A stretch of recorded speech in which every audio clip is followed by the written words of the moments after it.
मित्रांनो, निंबाळकर सरांसोबत जी काही दुर्दैवी घटना घडली आहे, ही घटना पुढे भविष्यात कोणासोबत घडायला नको, यासाठी हा लढा फक्त निंबाळकर सर यांच्या कुटुंबाचा नसून महाराष्ट्र राज्य बैलगाडा चालक मालक तसेच या क्षेत्रात जोडलेले सर्व बैलगाडा प्रेमी यांचा आहे।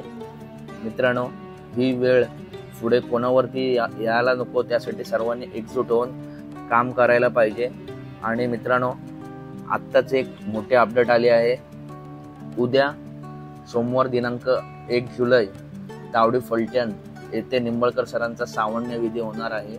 तरी अखिल भारतीय संघटनेचे सर्व पदाधिकारी तेथे उपस्थित राहणार आहेत। तरी सर्व बैलगाडा मालकांनी चालकांनी सरांना न्याय मिळवून देण्यासाठी व सर्वसामान्य बैलगाडा मालकांवर अशी वेळ येऊ नये यासाठी उपस्थित राहून अखिल भारतीय संघटनेला सहकार्य करावे। मोठमोठ्या ऑफिशियल चॅनलवरून मित्रांनो हे अपडेट आले आहे। संपूर्ण बैलगाडा क्षेत्र सून पडला आहे, शांत झाला आहे। कारण बैलगाडी क्षेत्रामधला घाटावरचा आणि मुंबईमधला वाघ हरपला।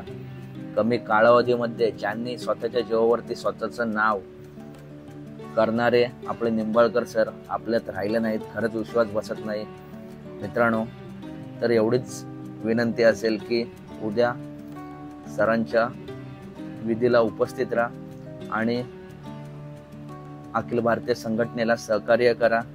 उद्या काय निर्णय होईल तो मी व्हिडिओ मार्फत तुम्हाला देईलच। फक्त त्या छोट्या चिमुरडीला आणि अंकिता ताईला न्याय मिळाला पाहिजे।